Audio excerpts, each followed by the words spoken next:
দেশের শীর্ষ প্রযোজনা সংস্থা জাজ মাল্টিমিডিয়ার কর্ণধার আব্দুল আজিজের সঙ্গে তোলা একটি ছবি সামাজিক যোগাযোগ মাধ্যমে শেয়ার করে আবেগী পোস্ট দিয়েছেন টলিউড চিত্রনায়িকা নুসরাত ফারিয়া। জানিয়েছেন, চলতি বছরেই রূপালী পর্দার কেরিয়ারে 10 বছর পূর্তি তার।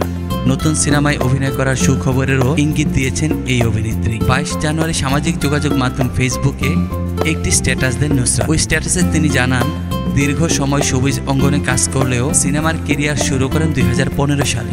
কৃতজ্ঞতা স্বীকার করে নুসরাত জানান, তার চিত্রনায়িকা হওয়ার স্বপ্ন পূরণে বড় অবদান প্রযোজক আব্দুল আজিজ। অভিনেত্রী আরও জানান, একের পর এক ভালো সিনেমা তৈরি করে তা দর্শকদের উপহার দেওয়ার প্রচেষ্টা সবসময় আব্দুল আজিজের মধ্যে কাজ করে।